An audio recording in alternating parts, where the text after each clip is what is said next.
So I thought we'd start by just inviting everyone to gently close their eyes, to feel into your body. And then right away, I want you to notice how you feel in your human nature. Is there a part of you that's emotional? Is there a part of you that's tired? Any part of you that's tight or tense, or maybe just really happy and relaxed? And so just noticing, just acknowledging, what am I feeling right now in a human way? You might even ask yourself, well, what am I thinking? Like, what types of thoughts are floating through my consciousness in this moment or the last half hour or so?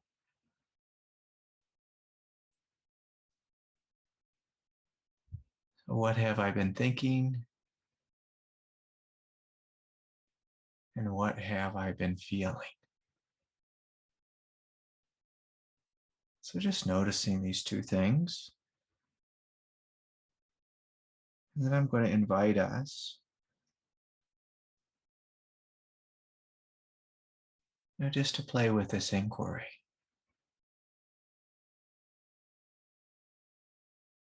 Like if you feel into your thinking nature, just notice what's the flavor, what's the theme of your thinking nature. So what is my primary mental filter?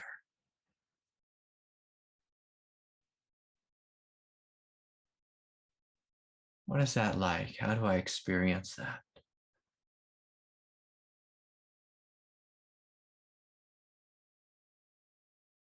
And how does this mental filter color reality? So just feeling into yourself and noticing.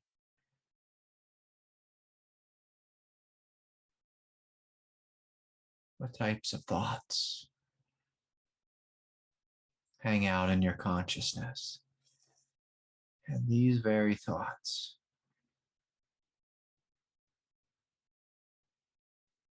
how do they color reality?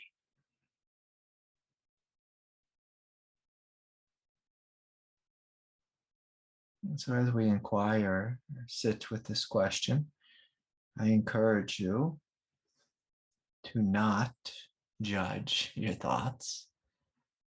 Don't condemn them or make them wrong in any way. Or giving ourselves permission just to be gently curious. Are my thoughts happy? Are they sad?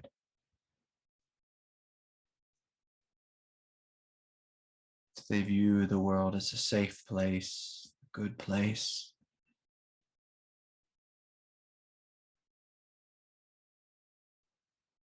Is there something within me that's anxious and distracted? Maybe even always coming up with the next thing you need,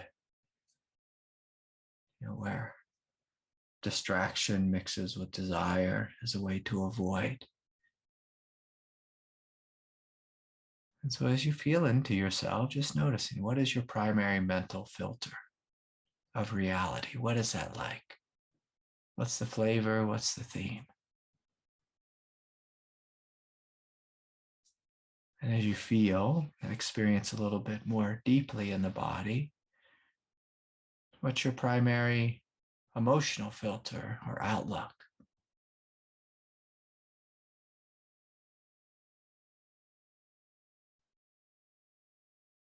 Is there heaviness that's veiling the beauty of reality? Is there tension? Is there heartache? Is there despair?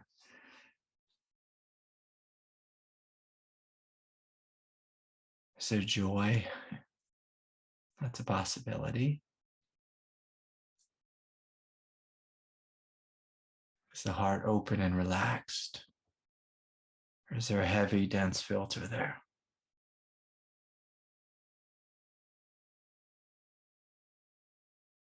And so after we acknowledge the mental filter and the emotional filter, I would invite you just to give yourself permission to drop all the filters. And just to notice, what is life like with no filter?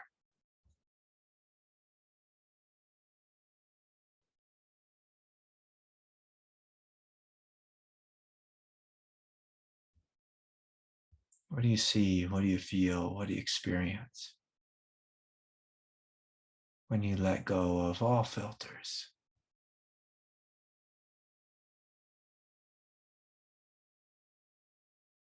What happens to the nature of your consciousness? What happens to your experience of the room, of your body,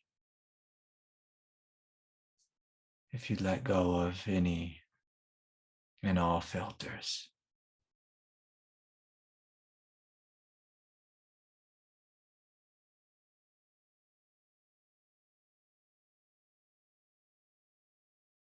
So giving yourself full permission to step into reality without commenting on reality, without judging it,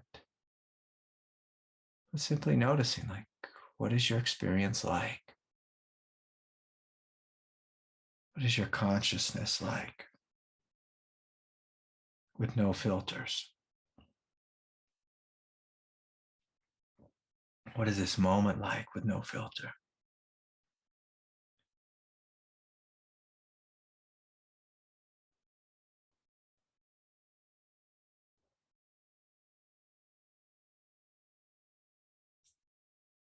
Can you experience the silence and the spaciousness, the quiet radiance of your being more freely and easily?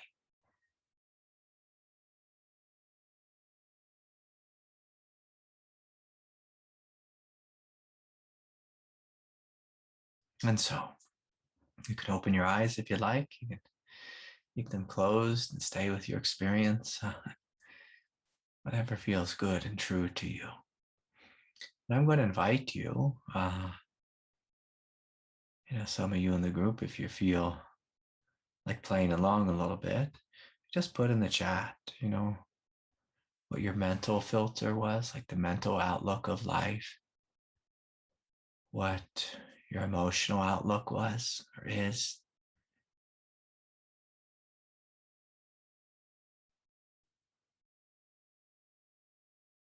And you can even share what your experience is without any filter.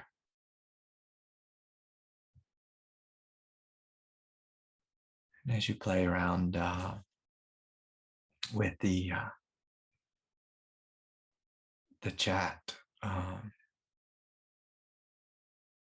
and just sharing of yourself with me and the group,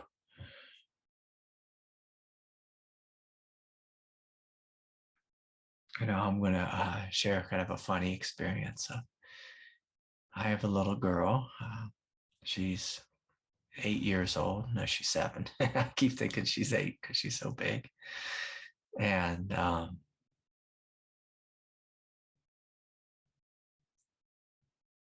she has an emotional filter where she's like, she always wants to be attached to her mother at the hip. And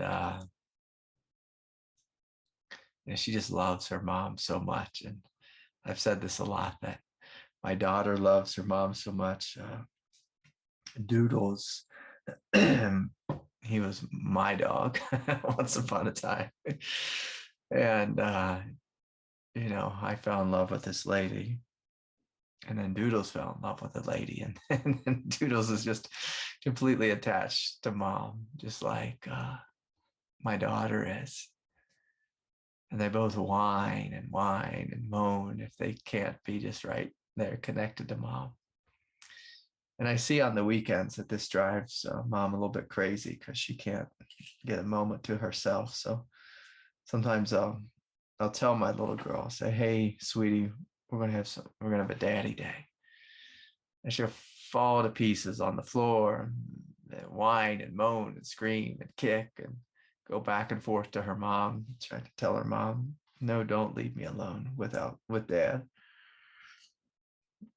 I just want to be with you, mom. I just want to be with you, or I'll go with dad if mom comes." From people from the outside, if they saw this, they might think that I was a really bad person, a really scary father. But the reality is, it's actually something quite remarkable. As soon as I get her in the van and get the bikes loaded up, and as soon as I'm, 30 feet down the road, she's just so happy to be with her dad.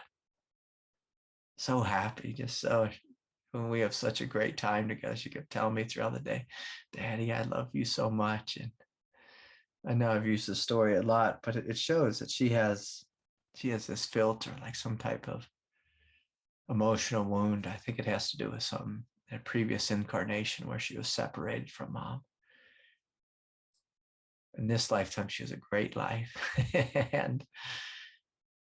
But she has this filter of attachment. I need mommy. I need to be with mommy all the time. Mom has it a little bit with her too, because mom works at the school with her. And so the two of them aren't really separate. They don't have much time and space from each other often. And so they've developed this intense attachment toward each other. A part of my job as a father is to show her that she's okay. When we let go of this, we just step outside the bubble of home. And, it's interesting that when she's with me and she very quickly lets go of her filter just naturally, and we have a great time. We have a great day.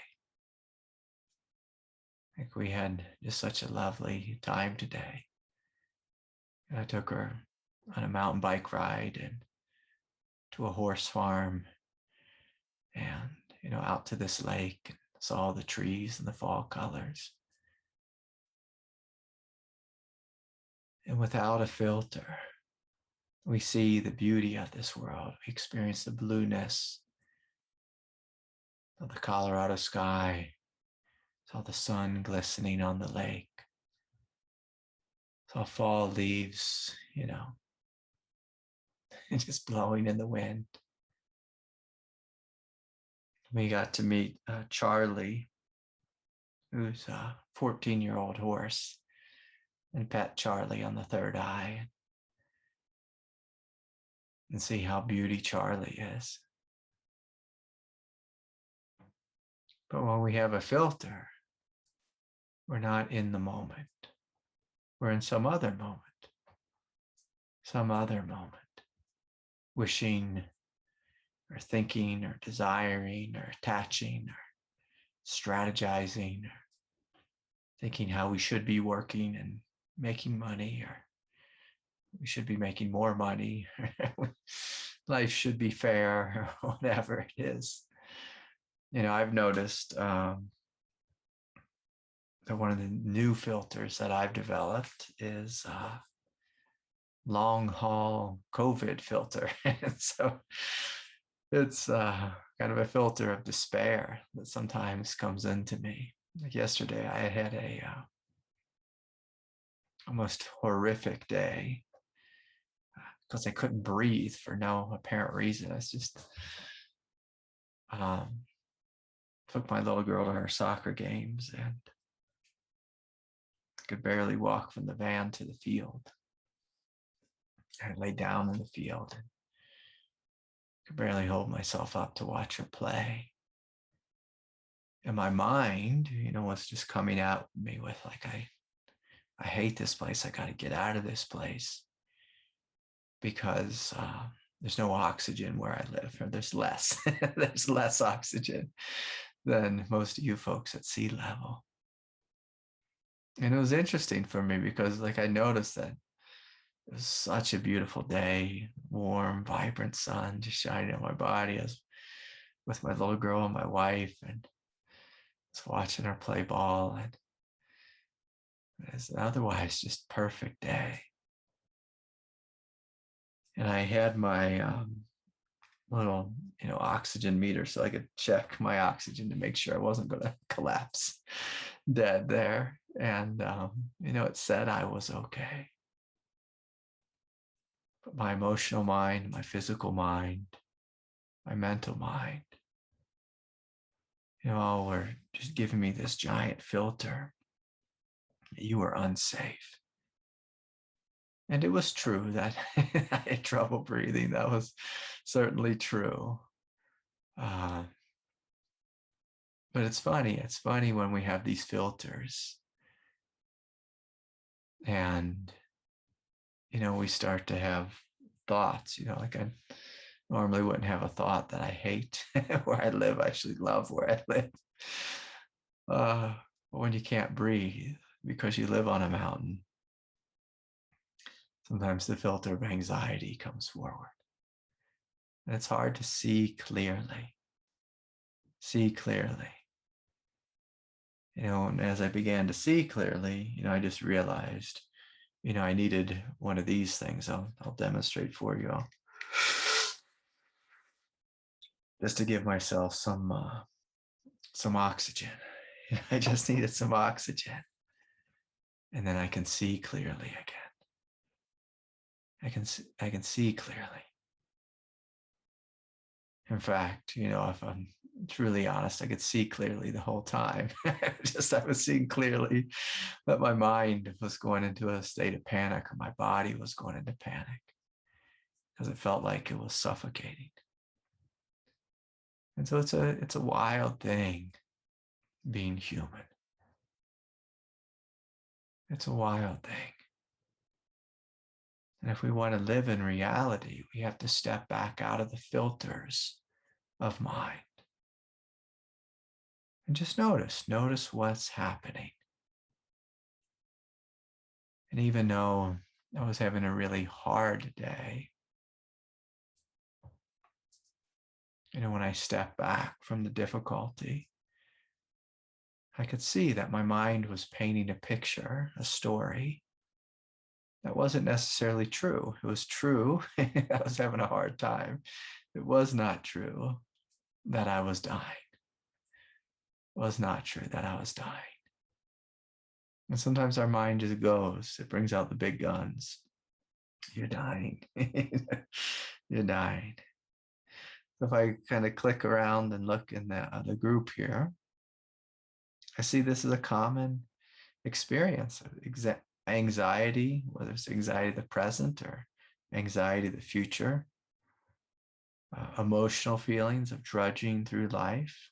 I've certainly experienced some of that filter this week, actually past couple months with post-COVID viral fatigue, if I'll give it some fun names. But when I notice, okay, well, what is my filter? Like, what is the emotional feeling in the body? And it's very much like this first comment, just drudging away through life, dragging my feet, and anxiety. When I step back into my consciousness, I say, oh my God, there's so much light here. There's so much beauty here. So much divinity here. And yes, the body feels like a bag of rocks. Sometimes when we step back, the body immediately comes into alignment with our own divinity, and we feel immediately better. But other times we step back and we just see like, wow, this body is really suffering. This mind is really suffering. This consciousness is, though quite bright, quite spacious, quite free, and even quite loving. And it's beautiful when you can step back out of the filtered nature of mind and discover that there's a love here, a love that can respond to the emotional drudging away through life, a love that can respond to anxiety, that can embrace the anxiety, that can hold space for it and say, yes, of course you feel this way. Of course you're having a hard time. Of course. Then you can look and ask, like, well, what do you need to your own body? What do you need to your emotional nature? Do we need to watch the latest Halloween movie on Netflix? Probably not. Probably not. Maybe we need a little sunshine therapy. Maybe we need a cold shower. Maybe we need a warm shower. Maybe we need a bubble bath. But as you come into the lightness of your consciousness, you see that within this light is immense compassion. Immense compassion for you to respond. Mental filter. Go through these. Business is needed. Yeah, sometimes we have a thought we need to be doing more business. We need to be more serious. We need to bring home some bacon or whatever it is people say. And sometimes it's true. Sometimes we step back and we're like, oh yeah, like maybe I need to pick up an extra shift or something. But other times we step back and we see, yeah, I see the bank account is really low, but it appears that God has a different plan for me in this moment. And then we begin to ask, what will my life be like? What is it like when I step into God's plan, God's will, and not fight it? Not fight this moment, not fight the reality, not fight. It's been interesting for me. There's been a number of people in the Sangha who've went through quite a transition this last year or two. And some of them were worker bees their whole lives. They had a big identity in working and making money and being independent and self-sufficient and all this. There really is no self-sufficiency in this world. And by that, I mean, sometimes God will come into us and say, hey, your new job is for you to heal. And the money thing, the job thing, the corporate thing, the business thing, we're going to press pause on that. We're going to press pause on that for right now. And for many people, most of us, it's incredibly painful as you witness your bank account go to zero or maybe negative. I just smile because God did that to a big chunk of my adult life. God took me to zero and then to negative. But when I step back into reality, I see, oh yeah, God had an excellent plan, a tremendous plan, a wonderful plan. Is to give Craig lots of time and space to heal and to awaken to what he truly is. It's an excellent plan. It was like a multi-year retreat. But in the moment when I had my mental filter in full gear, and I believed those thoughts that I couldn't survive without this, whatever that income was. At that time, it was probably $24,000 a year, which not very much money. Then God took it to 14, then to zero, and to negative. And I realized, oh, God is the boss. God is the giver and the taker. God is both, is both. Okay, some other filters here. Or here's a non-filter. This one comes from Denny. Quiet, like fall turning into winter. Yeah. And this is one of the things we see when there's no filter. We see what's actually happening. Fall turning into winter. That's one of the things my little girl saw today, is where we were driving around. We had the windows down and we were actually quite warm. But then she'd say, Daddy, look, there's some snow. There's little patches of snow on the side of the mountain. There's little patches of snow on the side of the mountain. And so she could be with her experience fully because she was in the moment. She wasn't thinking, about running home to her mom. She was happy to show her daddy the snow that was on the mountain. And so when we're here, we see what's happening. We see the seasons are changing. My mental filter is a war between love and fear. No filter feels just like surrendering. Yeah. Yeah. It's a funny thing how much fear most of us experience. Funny in the sense that, our lives in reality are incredibly safe, like ridiculously safe for the most part. But so many of us live with great fear.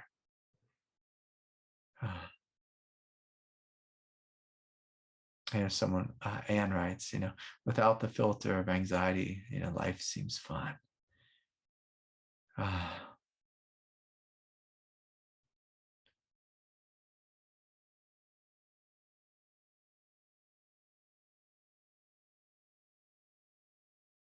Yes. And then there's the experience of falling open. Falling open. Terry wrote that. Feeling of falling open deep in the belly. So what's that like? If we let go of the fear and begin to trust. What is that like? To fall open. It's a funny thing when we experience fear directly. Many of us have the literal, like the direct feeling of falling.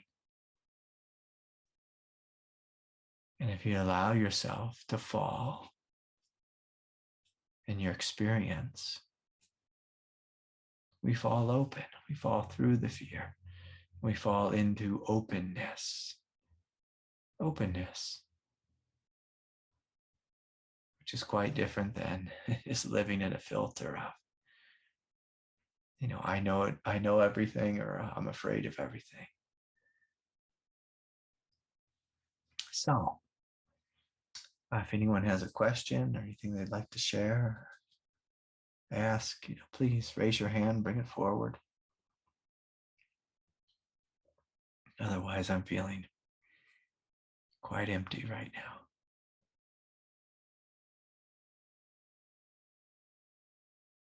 And so for those of you who don't know, if you want to raise your hand, it's on the smiley face at the bottom of your screen, or you can put a question in the chat. If you click on the smiley face, you can raise your hand. Okay, let's hear from Ursula. Just as a reminder, it's helpful for me if questions are short, direct, and clear. All right, let's hear from Ursula. Are you here, Ursula? Hi, Craig, I'm here. Hi, it's my first time. Oh, can you hear me? Okay, now I can hear you. Oh, okay. Ursula, where are you from? I am in Canada. I'm in Winnipeg, but I'm from Brazil, actually. I came here about 8 years ago. Yeah. Okay. Yeah. Yeah. Sorry, I'm a little bit flustered because it's my first time speaking. That's all right. I get flustered all the time myself. My first question for you. I don't know if you remember, but before I even attended my first meeting was about my professional life. And Yeah, I remember you're studying to be a therapist, right? yeah, I'm currently studying to be a social worker. I am doing my practicum, my final practicum in a community mental health program. And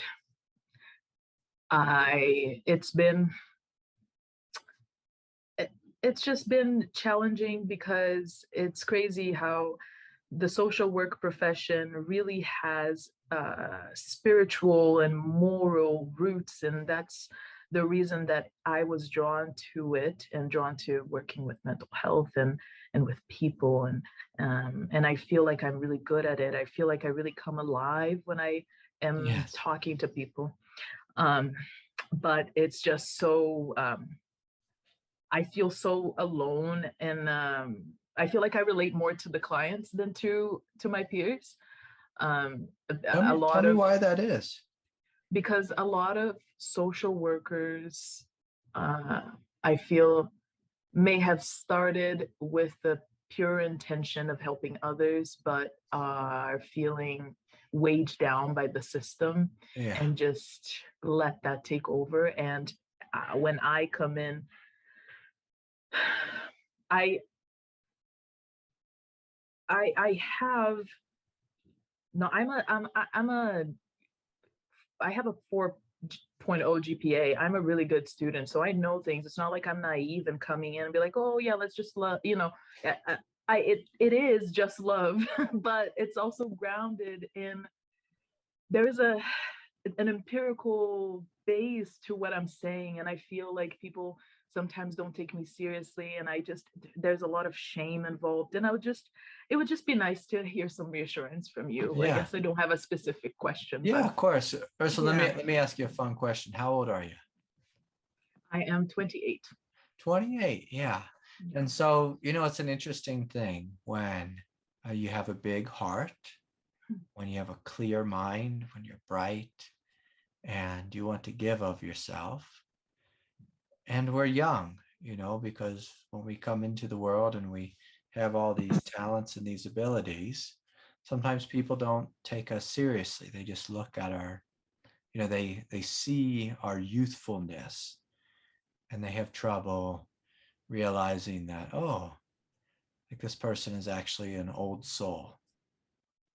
And so a lot of times when you're an old soul, you know a lot and you have a lot of empathy.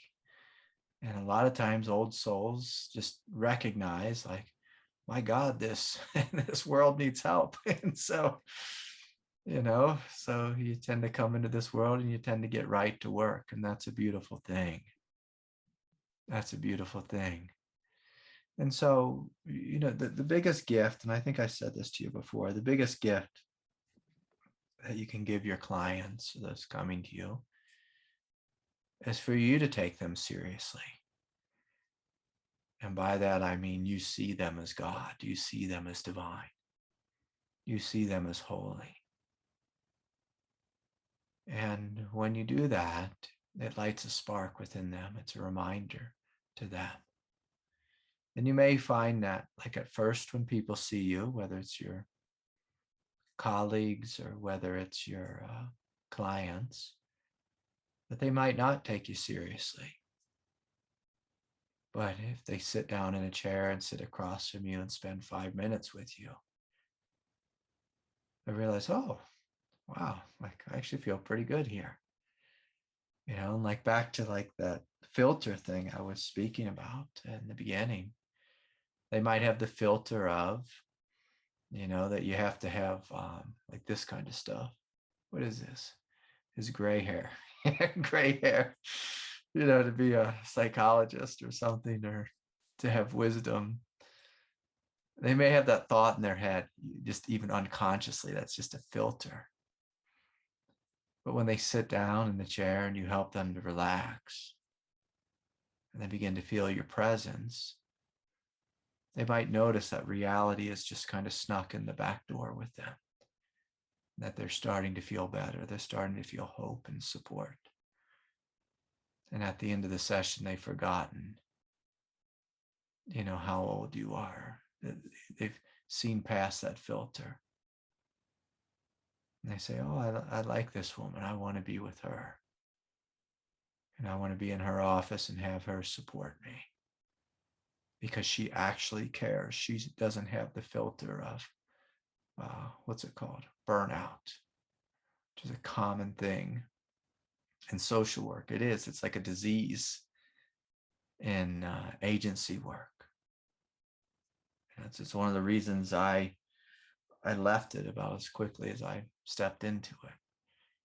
Because I couldn't handle that. It just seemed like everyone there was just dead, and you know, they were more interested in getting their paperwork done than, you know, seeing anyone. You know, seeing anyone, you know, seeing them as divine was like ridiculous. They wouldn't even have that thought. But yeah, and so you have to forgive me. I think I cut you off. But was there more to your question, or? Let's see. Let's see if we lost you here. I can still see you, but let me see if I can unmute you.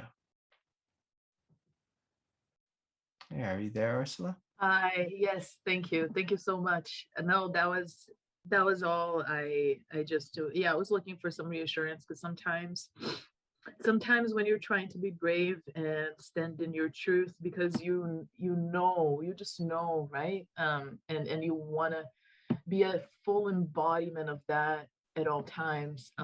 But when people around you undermine you, it just feels, sometimes it's discouraging. So this is a good reminder. Yeah. And it's important to remember, like, whenever you're in a system or an institution, there's a whole collective culture there. There's a collective vibration.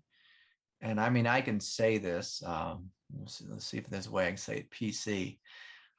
You know, like the collective vibration in mental health centers or agencies or hospitals, it's pretty heavy, pretty dense. It's pretty frustrated, and it's frustrated for a variety of reasons. And I don't want to go into all the social reasons why it's frustrated, but normally it's lack of funds, you know, overworked, and then just, you know, in this new style of medicine, and by new I mean the last couple 100 years, maybe last 100 years, maybe last 50 years, we've placed such importance on paperwork and insurance billing and all this. And so it just takes the heart out of it. It kind of just, you know, just really zaps your energy when you have to look at a person and say, okay, what's the treatment code here? It's 9461328, you know, generalized anxiety disorder. And then they've, you know, with a dash of, you know, bipolar disorder or borderline personality. It's like you start labeling people, putting them in a box according to the DSM-5, and it really takes the heart out of it. It takes the heart out of it. I can remember when I was in therapy, the kind of therapist I really loved and I really respected her. She was like a pretty well-practiced, mature Buddhist in my little town. And you know, one day someone, I won't say who, but someone came to her and said that Craig has really gotten into aliens, and he's gone off the deep end, and you know, he's like borderline schizophrenic. And it was hilarious, you know. And so I walked into her office, and normally we just had such a great connection. And she started to ask me, you know, she went down like the mental health, God, I should know what this is called. You know, where she just hit me with the questions like, Craig, what day of the week is it? Who do you think the president is? And the mental status. There you go, mental status. I'm sorry, my mind just went blank when I was trying to think mental status. Oh, I hate that. And that like it judges the clothes that people wear. If you're wearing too bright colors, maybe you're manic because you can't be too happy. I'm wearing my country western shirt tonight, so I don't know what diagnosis that puts me in. But you know, it was a funny thing because, and I was sitting back just awake watching her talk to me this way, and I was like, oh my God, like she thinks I'm crazy all of a sudden for some unknown reason. And um, it was very clear, what it was. It was, I don't want to go into it, but anyways, someone else she was seeing was in a little bit of a disagreement with me. So they're trying to make me look bad professionally. And it was a fun little thing. But I just noticed how I felt. I was like, oh, this feels like so dirty. And it felt like toxic. It felt like the opposite of being seen and loved and supported. When someone's looking at you like you're absolutely crazy. And the truth was like, oh, I 100% not only believe in aliens, but I've seen UFOs before. Uh, I saw 3 UFOs once, and just on a retreat setting, and there's a bunch of us that saw it, so it wasn't just Craig having a crazy moment. But anyways, That's beautiful. That's a beautiful experience. I've always wanted to. It was absolutely amazing. But then to have someone start to question you, like, do you believe that they are among us, and do you think they're walking in our government? And I'm just like, my God, this is ridiculous, and I'm paying money for this. It's like so frustrating to have this type of experience when someone is judging you. And unfortunately, in modern psychology, I guess in all psychology, is they've quickly developed this criteria to try to assess and judge people very quickly, put them in a box, and then get them medicated, versus how my teacher taught me, if you just see the individual for what they are, which is divine, you see them divine first. It helps their body to relax. It helps their divinity come forward, their strengths come forward, their consciousness, their awareness come forward. And there's something that happens in you, when you are awake and living in your heart, and you're looking out at the world as good, your body will relax deeply.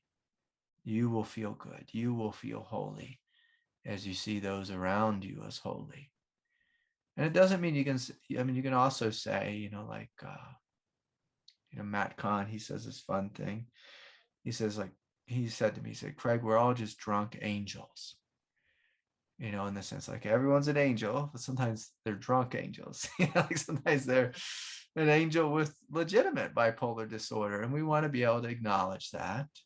But when we see them as angels first, there's less heaviness in you and in them, and they have a feeling of hope.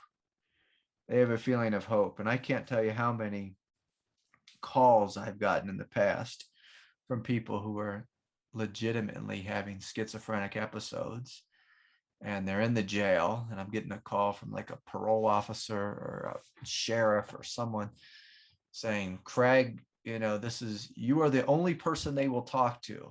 We want you. And I'm just like, oh my God, I don't want to go down to jail right now. But it's funny because, like when you form that bond with someone, they know, they're like, I can trust in you because you actually see me, you get me.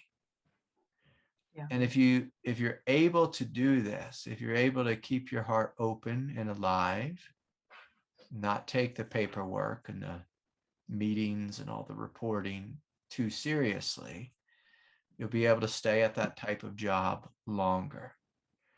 But I will say this, that most people who have a big open heart, like you do, they tend to stay in agency work for short periods of time.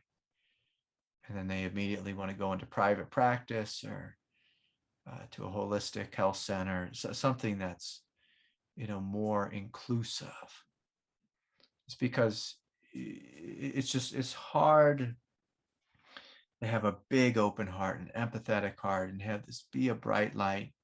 And for someone to give you rules, for someone to give you, say, like, hey, you need to punch in every day at 8 a.m. or you have to be at this place and you have to sit in this office. And, it's just hard to have that. And if you look at most great spiritual people, they didn't stay, in any type of institution for too long. Now, occasionally there's individuals who chose to do that, to stay. Richard Rohr is a great example of a Catholic priest, and he's like, okay, I'm just going to stay in this container to the best of my ability to try to change it from the inside out. And it's tough work because he has to follow ridiculous rules. He knows they're ridiculous, and he follows them a little bit. He plays the kind of sort of game. And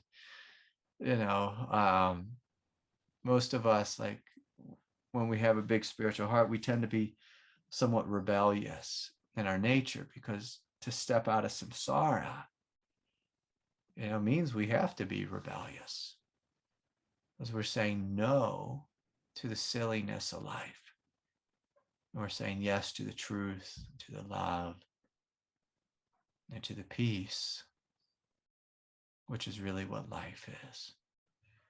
So anyways, so nice to have you. Yeah, good to meet you. And from Brazil to Canada, boy, I might want to go back to Brazil and be in that warm sunshine. I don't know if I want to go up there and be all cold. Yeah, it's a pretty big change from Rio to Winnipeg. Yeah. Different weather. Yeah.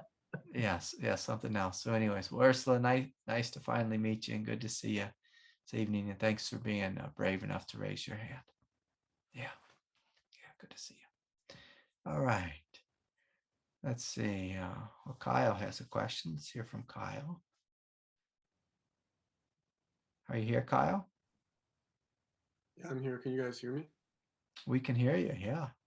Perfect. Good to see everybody. My question is actually similar to Ursula's, because her question reminded me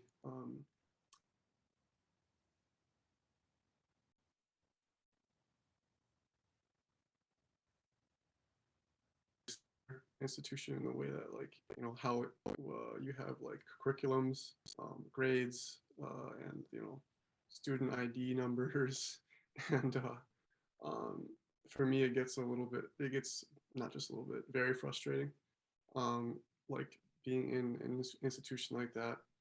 I'm realizing that I'm becoming less passionate about things like education, and my interest has shifted much more towards like holistic health, Yes, organic food, veganism, exercise, that kind of stuff. And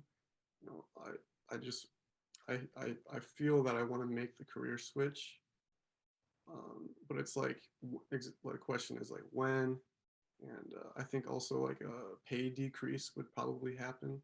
So I'm just kind of thinking like, is this the right move, and when should I make the move? And yeah. So that's a very practical question.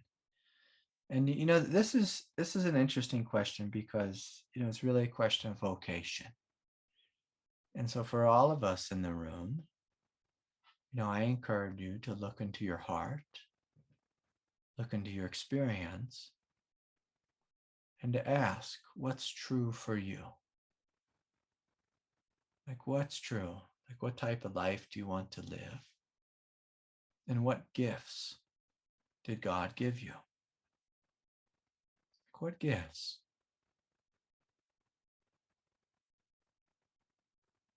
And so this is an interesting investigation of, like, what type of life do I want to live?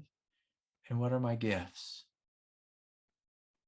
And so through these two questions, we begin to discover what our vocation is. Now, for some of you, as I look around the room, I know that I also notice there might be some frustration here, because you might think about, okay, here's the kind of life I want to live.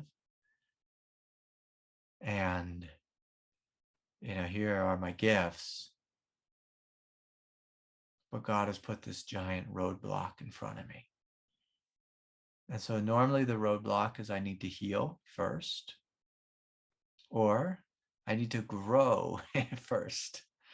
Now, if we were going to try to see, I do have a copy of it.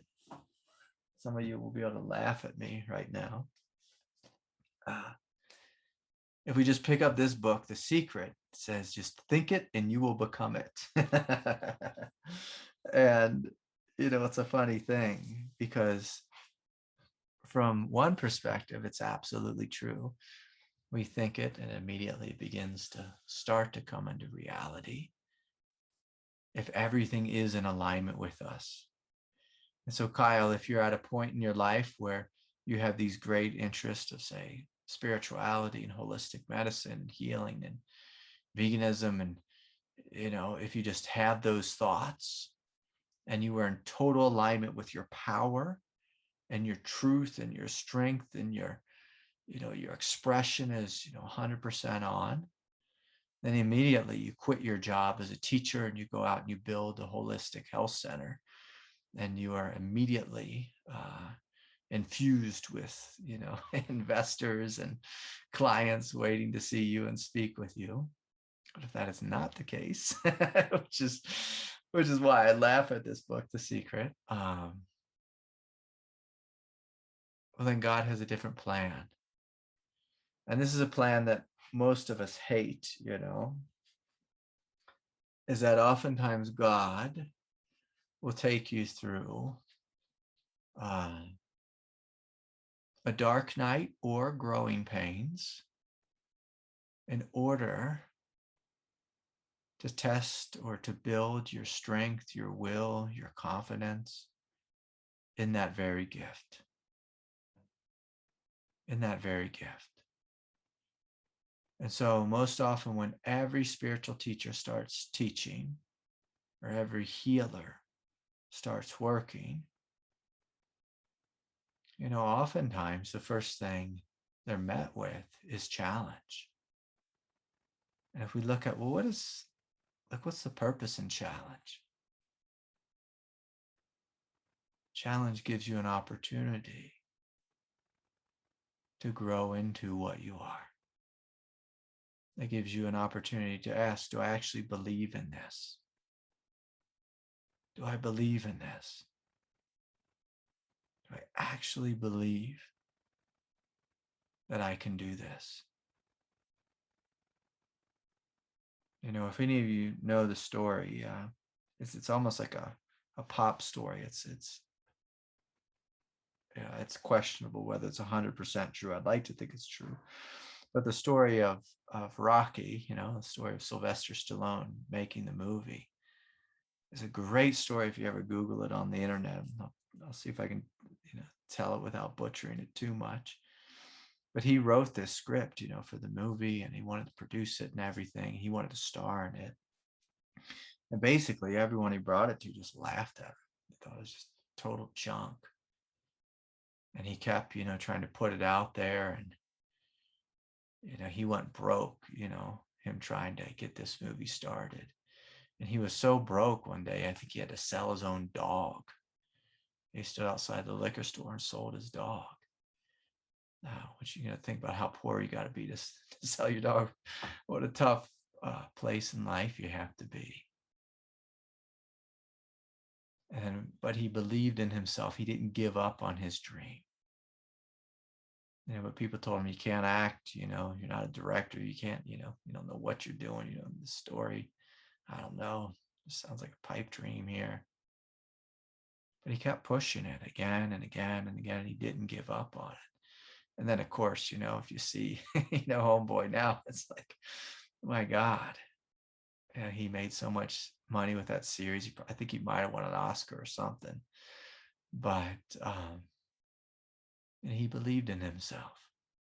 He went back to that liquor store, and I think he bought his dog for like 3 or 4 times as much as he sold it for.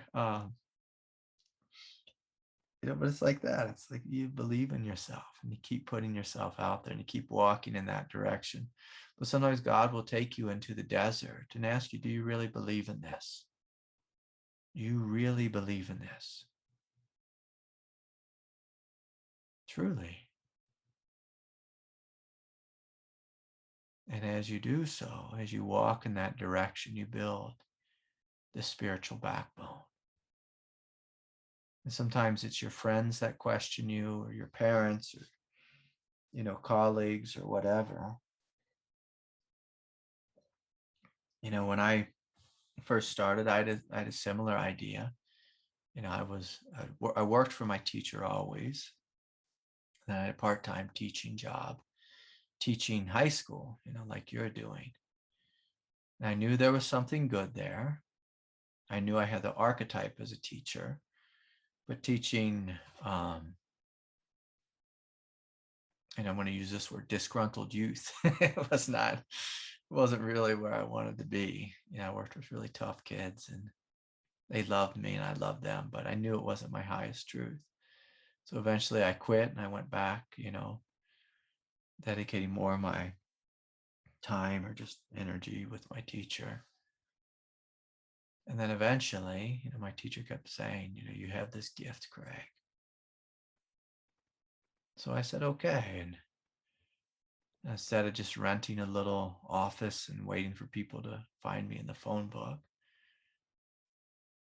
I took all my money and my free time and I put it into building a holistic health center. And where I did all the things I think you just said. We talked about diet and, eating good and being healthy. And I went to school for psychology and I built my own place. And at first, nobody came, or at first I was in so much debt that every dollar I made just went to pay off the debt. And I see people on night and on the weekends. It was very hard, very hard. But I kept going at it again and again and again. And some days I would go in there and nobody would show up. People would say they were showing up. They wouldn't show up. Sometimes people would come and they wouldn't pay me. And I'd just keep showing up because I loved it. I loved the work. I believed in it. I knew it would lead somewhere. And eventually it got to where it is now, where I'm so busy. People are angry at me because they can't get in with me. It's a silly thing. It's a silly thing, but God often asks us, how much are you willing to give? How much do you believe in this? Do you believe in it? Truly. Truly. And right about the time when you fully believe in yourself, then oftentimes the money starts coming in. Now, I wish it was as easy as they say in the book, make a poster board of what you want to be doing in the house you want to be living in. Whoops. And then wait 2 years and that thing will come. You'll be in a mansion and driving a Ferrari. And so I wish it was that easy. I found the secret works with little things. It actually does work with big things, but it tends to take more time. Because I went to school for psychology and all of my classmates got a job at the mental health center. I too had a job at the mental health center, but it took me about one day to figure out I did not want to work there. And I used to tell all my classmates, I want to work with healthy adults who are deeply interested in spirituality, who want to awaken to their highest consciousness. And my colleagues laughed at me. Friends laughed at me.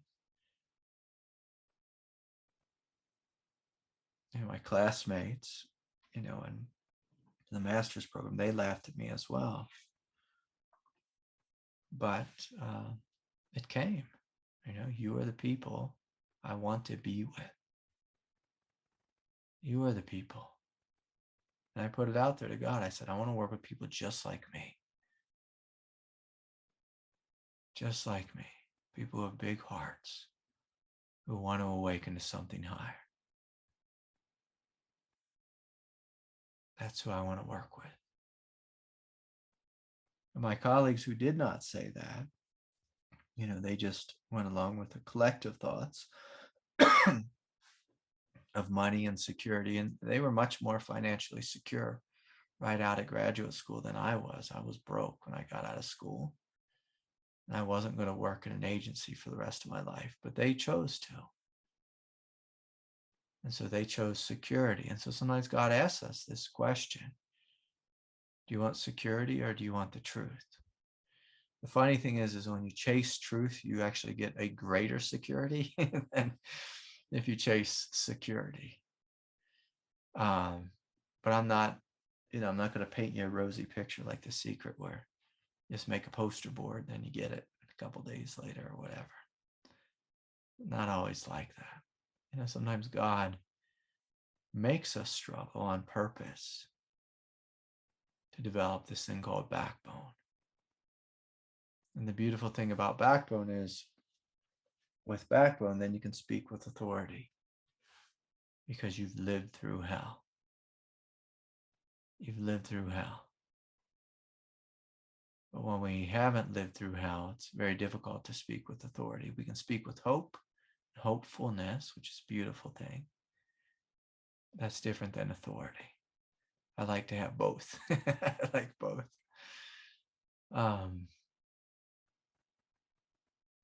And so the big question, Kyle, or any of us chasing our dreams, any of us with this question of vocation, if our vocation isn't fully there yet, do I believe in it? Do I actually believe in this gift? And if you feel into your gift, if you look at, well, where did you get your gift from? Oh, I got my gift from God. Okay. So when you believe in your gift, you're believing in God. It's an incredible spiritual practice. But I can tell you something different. I'm going to use the word sin now. One of the greatest sins you can commit is to dismiss your gift, dismiss your passion. So your gift and your passion, your true desire should all be in alignment. It should be very simple. This is who I am. This is what my life's about. If you want to upset God, dismiss your gift and your passion. And the hilarious paradox with this whole thing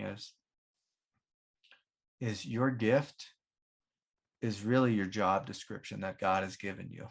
We think it's ours, but really God said, this is what you're going to do because I gave you this gift and I expect you to use it. I expect you to use it. And so there's an expectation, there's an obligation by God, from God to you. But most of us, we experience it quite differently. Like, I have this gift within me and I just want to sing, or I just want to dance, or I just want to heal and help and serve and whatever it is. And sometimes it might not be, so ridiculously holy as heal, help, or serve. Sometimes we have the gift of, I wish I could remember this lady's name, the Japanese lady who's the organizing lady, like she'll come into your house and have you get rid of everything unless you absolutely love that thing. Maybe someone can type her name in the chat if they know who she is, so we can give her some credit here.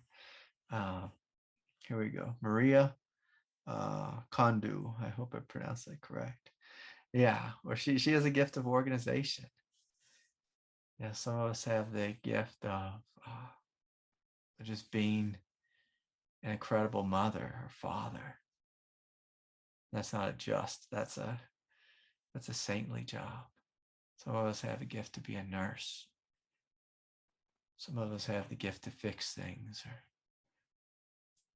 one of the gifts that I haven't had is the gift with numbers and figuring out, patterns of abundance. It's a beautiful gift to have. Really help and change people's lives. The gift of play. The gift of play is a wonderful gift. And so we have to look into ourselves, like, what is my gift? And how does it want to manifest? And to really be honest about oneself and to see, like, do I have a wound? Do I have a shadow?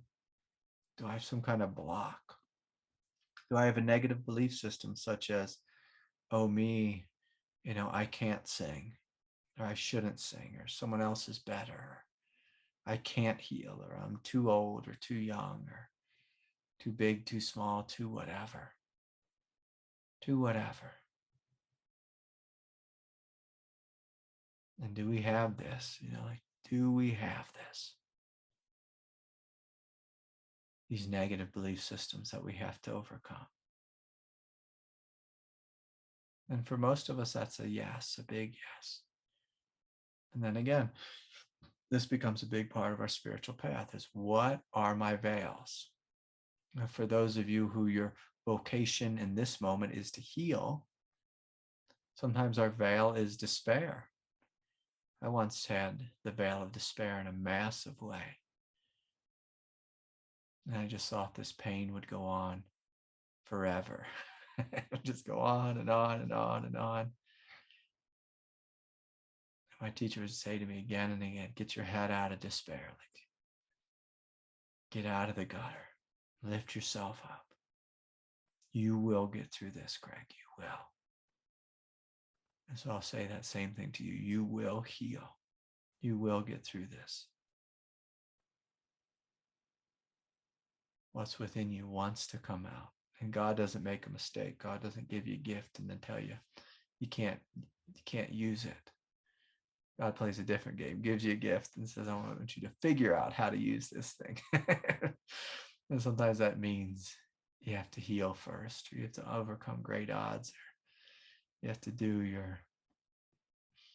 have to go to trauma therapy or something like that because the trauma is what's covering it up. We have to forgive our mother, our father, our sister, brother. We have to forgive life. We have to forgive ourselves. We have to forgive God. This world is very much like boot camp. And when I was a little kid, my brother, he joined the army when he was 17, and my family went down to Fort Benning, Fort Benning, Georgia, to go visit him. And I can remember he came out of his residential hall, and his drill sergeant was just standing there. This big old, Southern fella. And his drill sergeant just started screaming at my brother. And he's screaming at him, yelling, Holliday, you drop and give me 20, and then give me 20 more, and then give me 20 more. And I saw my brother and drop on the ground immediately, start doing push-ups, and his drill sergeant was yelling and screaming at him, telling him how pathetic he was and this and that and worthless and no good. And as soon as he was done just tearing into my brother, my brother jumped up and stood up real straight. And the drill sergeant turned around, and I could see the drill sergeant turned around, faced us, and started to walk away. And drill sergeant had a twinkle in his eyes. And then my brother, he had a twinkle in his eyes too. And he came over to us. He said, "Oh, guys, it's so good to see you." He said, "Oh, it's just a big game. This whole thing is just a game. But you just got to play it like a game." And I was like, oh, because I was really scared that my brother was getting screamed at and was going to, maybe get hit by this drill sergeant, or he's going to have this trauma or whatever it was, from this experience. And, I saw my brother said, sometimes you just have to play life like a video game. And it's like it's a game. You see through it, but you also play with it, You play with the illusion of it. And so sometimes, we see this in life that, okay, this is what God's doing. God's going to challenge me and ask me, do I believe that I can do this? My job is to say yes again and again and again. And of course, the funny thing about this world, or that maybe the difficult thing about this world, is, again, it's not just as simple as dream it and it comes. Sometimes God says, I want you to dream it, and I want you to walk in that direction. And I want you to go get a second job to pay for your dream, until your dream can start making money, until you can start being supported by your dream. And that's a game that God played with me for a long time. So I had to have 2 jobs or 3 jobs. to live this truth that I want to live. But then eventually that ends up just being one job. One job. So anyways, was that helpful, Kyle? Yeah. Thanks so much. Yeah. Anything else you want to share or bring forward? No, that was it. Yeah. Yeah. Believe in yourself, Kyle. There's something great here. So walk in that direction. But it doesn't mean you quit your job immediately. You just look at from a place of wisdom. What does a healthy transition look like? What's a realistic transition? And can I start doing what I'm wanting to do right now? Can I start building it, designing it, speaking about it, sharing, whether it's creating a blog or a website or a YouTube channel, or there's all these fun ways we can do now in 2021 we couldn't do in the past. One of the things that my mother did is she waited till she was retired, and then she started studying healing work, and then she started doing all this healing work in hospitals. It's like, my God, my mom's doing energy healings in hospitals, and she had a whole second career after retirement. But she didn't know that she could do it, when she was younger. She didn't know that was a possibility.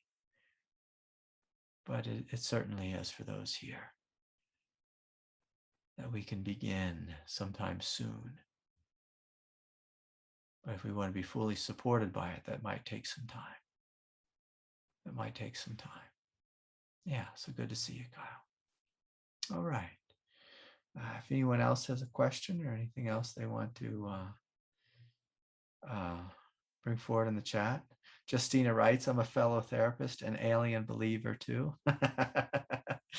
And I apologize if I push anyone's buttons about the aliens, but come on now, it's a big universe and we're not alone. It would be silly for God to create a universe this big and for us to be the only life forms. So anyways, oh yeah, here's a question. All right, let's hear from Robbie. Robbie, are you here? I'm here. Hey, Robbie, good to see you. Good to see you. So I was wondering, what is your experience with music along the healing path? I kind of asked you about this a couple of weeks ago, but we didn't get to talk about it very much. So I was wondering about it because you've had a lot of experience with retreats and a lot of different religions. You've been out east. Is there type of Indian music that is interesting to play? Just anything about music. Yeah, sure. It's kind of a fun question. So if we go back to that first inquiry question, what is your primary mental filter of reality? What is your primary emotional filter of reality? And the reason people listen to music, almost always is kind of bump themselves out of one of these two filters or both of these filters. People are just hanging out, sitting in their car by themselves. They're driving. Maybe they feel a little bit of mundaneness or heaviness at work, or, they're thinking about their ex or whatever it is. And they turn on the radio and they try to find a song that brings forth some joy or a sense of love or hope or some kind of beat just to get the body flowing. And this is what music does. Music is a vibration, and it has the ability to bring forth something quite wonderful in us. And so do I love Indian like bhajan music? Sure. Like here's one of my teachers from the past, Amma. And I've seen Amma before, and she does this thing. She's the hugging saint, Robbie. And so if you ever go see her, if this COVID thing ever ends, or if people do what they're doing in Denmark, which just say we're going to live with it. It's just like, screw it, no more rules. We're just going to live with this thing. We start doing public events again. Amma she does events where she might come in at, say, 2 o'clock in the afternoon. And she says, I'm going to hug everyone who comes to see me. And there might be 5, 10,000. I mean, when I was in India, she saw it's like 25,000 people. And so, so it'd be 2, 3, 4 a.m. And I'd be, trying to stay up and meditate and just, like falling asleep. But, and her swamis would get the tablas and get the harmoniums out, and they'd start singing these beautiful hymns to the Divine Mother. And then next thing you know, at 4:30 in the morning, I'm wide awake, dancing around in the back of the temple, high as a kite because of these vibrations. A beautiful Western music artist who sings this type of music is Krishna Das. If you ever heard him, he's excellent. But there's even been times when, like, I'll be in the Catholic Church and like I'll go to mass and my little girl in her class will be singing, and you just hear the sweet, innocent voices of these kids, and the second grade class singing, and it just brings tears to your eyes. It just like any heaviness in your heart, it just starts to break and tears are flowing, and you just in just this absolute love and innocence. And you're like, oh my God, I'm in so much love. And it happened with this parent that we were sitting next to last time. She just heard the songs the kids singing, and immediately she said, I'm going to start going to church again. It's like, all right, it just, it has the ability to lift you up, but you have to find the right beats, the right ones that really lift you up. And so sometimes it's just like Christian pastoral hymns, or sometimes it's Indian music. Sometimes I just hang out in my house, and there's a YouTube channel. I think it's called Meditative Mind, and it's just all these healing frequency beats, and so I just click on one of them, or it'll just autoplay one of them, like healing heart chakra music, and it just makes some kind of tones and some sounds and some humming, some oming in the background. And I'll just sit and stretch and do yoga and listen to that. I'm like, oh, wow. Just gently directs the mind. It opens the heart in a way that's sweet and healing. So I find it quite incredible. I'm always playing music. And sometimes I just hanging out watching music. Hanging out washing dishes. And I'll put on, some whatever it is, the White Stripes or some indie rock or Grateful Dead or Modest Mouse, and just something just to, where someone's just screaming about the silliness and the wildness of life. And, I enjoy it. I enjoy it. And it shifts the heart in a way that something else cannot. And so I encourage you to experiment with music, to play with music. Some people have done, I hope I don't butcher this, gone to events called like a sound bath, where it's normally some, I'll be a little bit un-PC here, but normally it's just some hippie with, big dreadlocks or whatever, and he's got like 8 big Tibetan bowls or whatever, crystal bowls, and, he's, playing them, and all of a sudden the third eye is opening, the heart's opening. And I've had people who've come to me and had their kundalini awaken through going to an event like this, or definitely through seeing or listening to bhajans. If you remind me, Robbie, you live in, is it Seattle? Yeah. Yep. Yeah.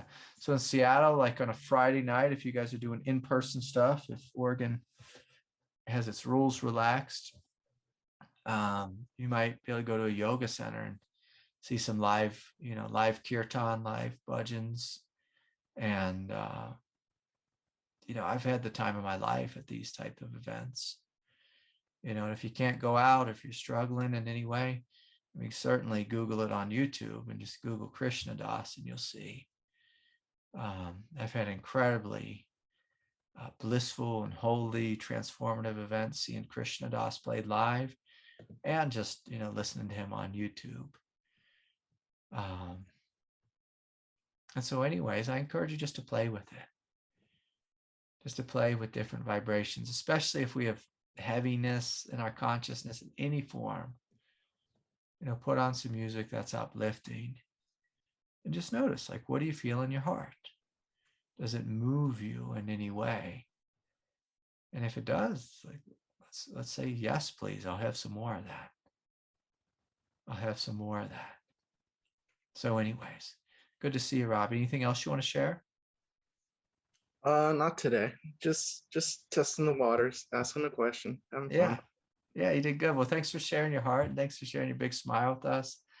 And I'll say this, because I was speaking about you last week, about how you and I were speaking about the warriors and the path of the warrior.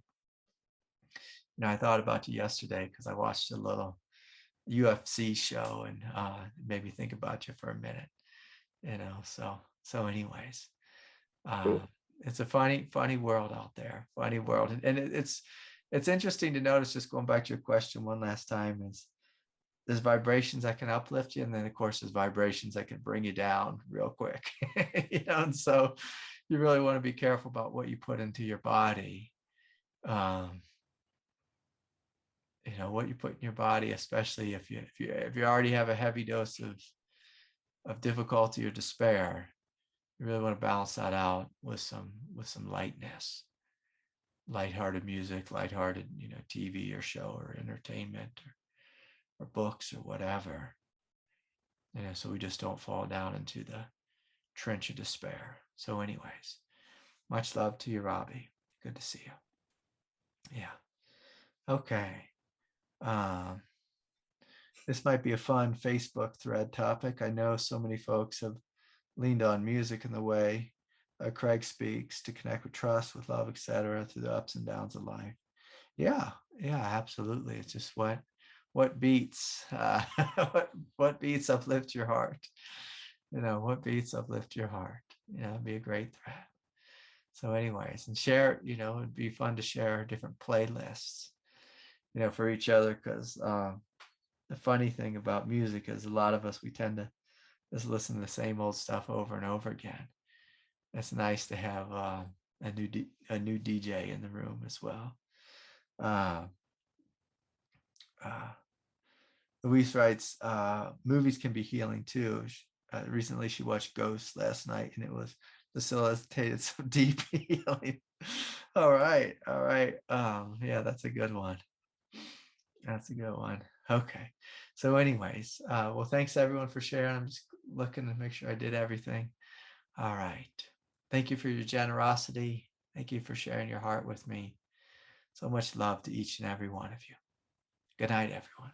Bye for now. Goodbye.